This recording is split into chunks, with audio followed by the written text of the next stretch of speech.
this is your first time, I hope you'll stay. Espero que te quedes. This lesson is for all those students who are currently studying Spanish and are thinking about doing their exams. So I've got some high frequency words that you ought to know if you're studying and you're thinking about doing your exams this year. Okay? High frequency words is just another way of saying very, very common words in Spanish, and these are basic. You need to know these words, and if you don't know these words, stick around, stay with me for a moment, and we'll go through them. For many of you, this will be simply a revision session. Fantastic. Take it as such. But it's also a checklist to make sure you do know all of these, because you will definitely need to know these if you're doing your exam this year. Okay, so for lower school, this is ideal. It's very basic, and I'm going to go very slowly. So, lower school students, this is your space. Come, and let us get it done.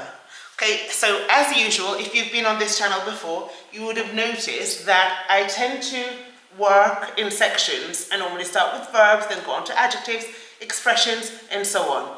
I'm not doing expressions today. Simple words that you need to know if you're doing basic Spanish, foundation Spanish, and you're going into that exam. Okay? Are you ready? Right, so cast your eyes on the board just quickly, just have a scan, and if you feel as though anything is strange on the board, you definitely need to stay. Okay? Quick scan. Is it all familiar? Well, if it isn't, don't worry. We're going to go through it, and this is going to be your moment to familiarize yourself with these compulsory words in Spanish. Okay, I'm going to go quite quickly through these because it's just making sure you do know them, okay? So, tener, which is an irregular verb, to have. This is something you need to have down, and you need to know how to conjugate it in the present tense and the past tense, and obviously the future. Ser, which is to be, but it's more for permanent states, okay? But not always. For example, soy Kerry, I'm Kerry. That's a fact I'm never going to change, right? Whereas estar also means to be, but it's more to do with your mood. So today I might be sad, estoy triste, estoy feliz. Okay, so states more than anything, or to be in a location. Estoy en el colegio. Okay, I'm in the school. So this one is to tell you where people are at the moment, in a location, or in a position, or how you're feeling. Whereas ser is more permanent. Okay, facts. Okay, soy profesora. Okay, I'm a teacher. That's not going to change. Okay, soy alta. Okay, I'm tall. That's also a fact about myself, so I would use ser. Okay, if you find that you are having difficulty telling the difference between both words, let me know, and I will do a very short video on that. Okay, right, ir, which is to go. Okay, to go, and remember, again, it is irregular. It doesn't follow the normal rule of conjugation. So you have to learn it in present tense. Voy, vas, va, vamos, vais, van. Voy, vas, va, vamos, vais, van. Learning it from scratch. Okay? Hacer, which is to do or to make. To do or to make. You need to know this one. Okay? Decir, to say. Okay, to say. Or to tell. Okay, to say or to tell. Dice muchas mentiras. Okay, he tells a lot of lies. Okay, llegar, which is to arrive. All of these I've mentioned are irregular. Okay, querer as well, which is to love or to want. Te quiero. I love you. Quiero esos zapatos. I want those shoes. Okay, love it. Dar, which is to give. Nunca me da dinero. He never gives me money. Dad. Poner, which is to put.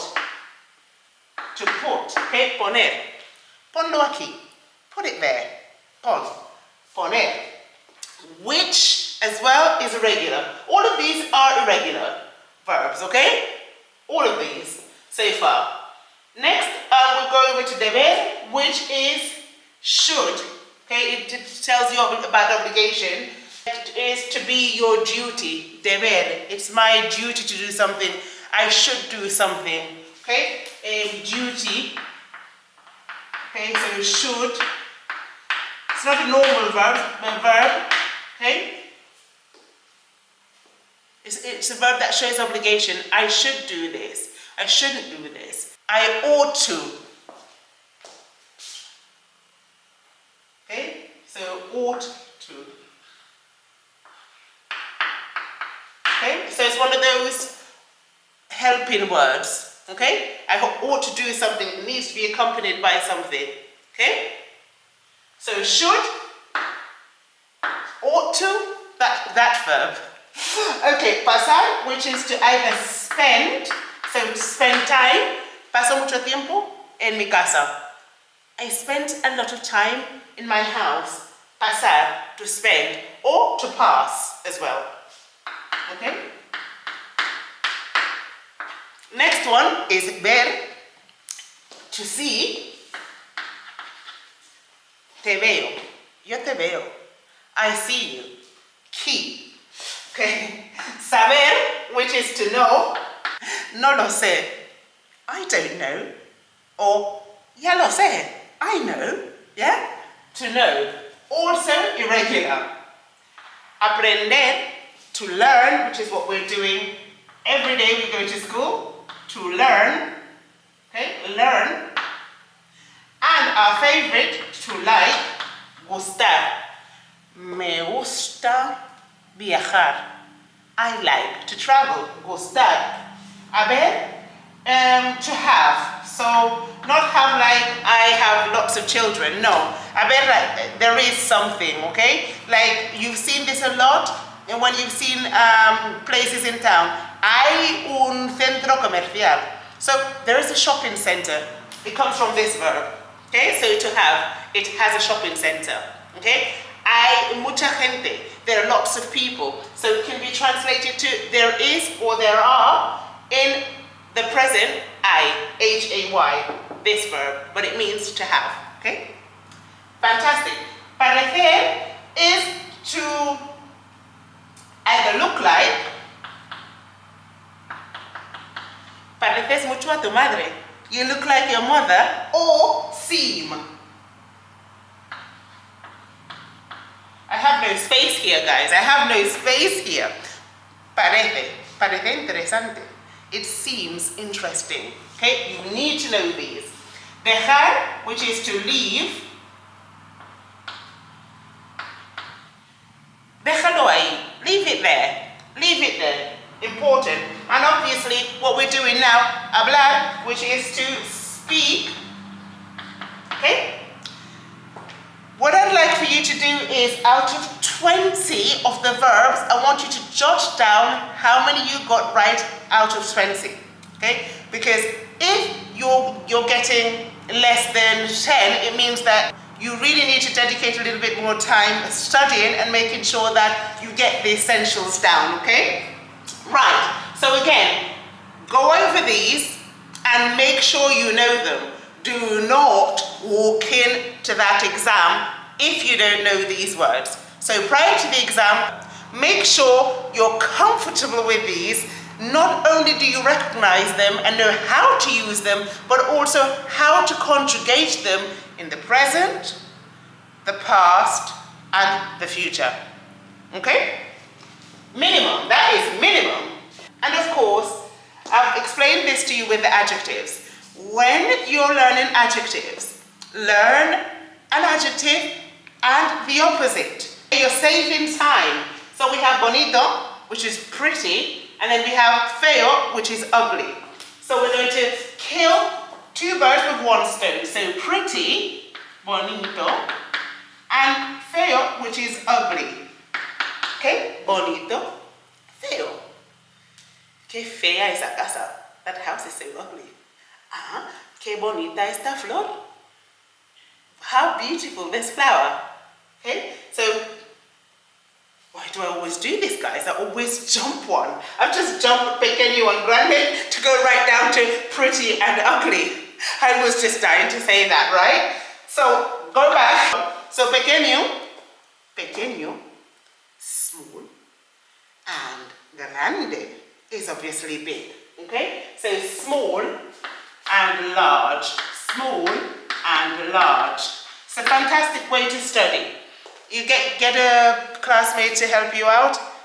You give them the adjective and they give you the opposite and vice versa. Okay? Right. Alto, which is tall, and bajo, which is short. Okay? Mi amigo es alto, yo soy baja. Okay? My friend is tall, but I am short. Okay? Alto y bajo. Okay? This one, frío. Ooh, what we're feeling today. We're in spring, but it feels a bit more like winter. Okay? Frío is the cold, and caliente is hot. Okay? There's a session on this. Don't get confused with caliente y caluroso. Eh? So you never say estoy caliente. No, you say tengo calor. Remember that? That's one of the things that I mention quite a lot. Okay, so the next one I have here is nuevo y viejo. So new and old. Nuevo y viejo. New and old. Next, I'm really going to just fly through these because you should know these. If you don't know these, just take the time to study them, okay? Feliz, happy. Triste, sad. Happy and sad. Feliz, happy, triste, sad. Caro is expensive. And barato. ¿Qué barato? How cheap. Barato, cheap, okay? Cheap. Muy bien. Rápido. We know what that is because we have a word that looks the same in English. Rapid, swift, quick, fast. Okay, so rápido is fast and lento is slow. Okay? This one, everyone should know this. Malo is bad, bueno is good. So bad, malo, bueno, good.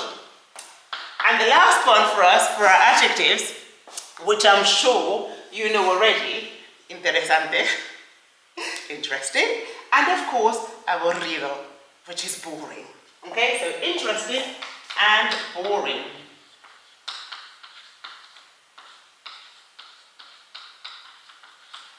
And boring. Okay, interesting and boring. This is basic, guys, so you really should have seen all of these before. Okay, there are many more adjectives obviously that you will see at GCSE, but this is minimum. Okay, you really need to make sure that you know these because you hear them, you need to use them, and they're just really high frequency words. Very common indeed. Moving on to the last section, which is your connectors. So those words that connect ideas to make your sentences a little bit longer. We have y, which is just and. Okay? Me gusta salir con mis amigos y viajar. So I like to spend time with my friends and travel. You see, you make your sentence a little bit longer.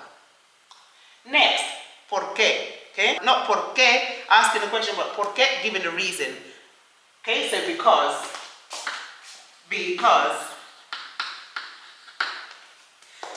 No voy a tu fiesta porque estoy enferma. Okay, so I'm not going to your party because I'm ill. Okay, right.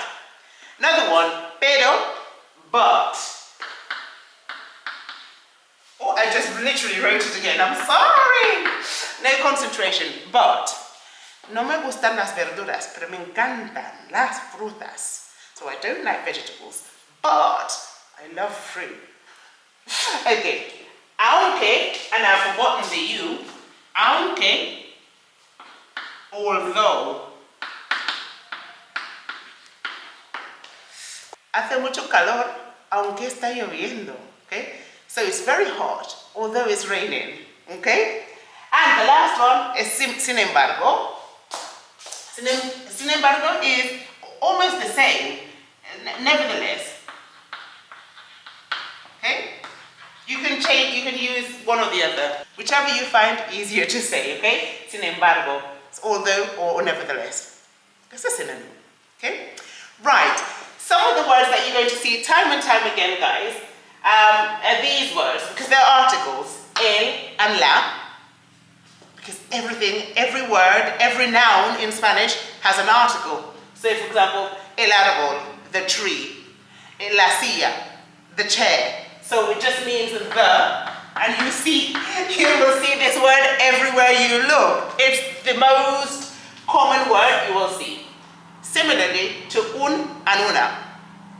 Un árbol, a tree. Una silla, a chair. So it's just a. So masculine, feminine. El is masculine, la is feminine. Un is masculine, una is feminine. That's all it is. Guys, I hope that you found this video helpful, and I wish you all the best with your exams. Not just the Spanish one, but with all of them. Remember, meditate, relax, get enough sleep, make sure your diet is what it's supposed to be, and just go with the flow. You'll do marvelously well. And so with that, I'm going to leave you until next time. Bye.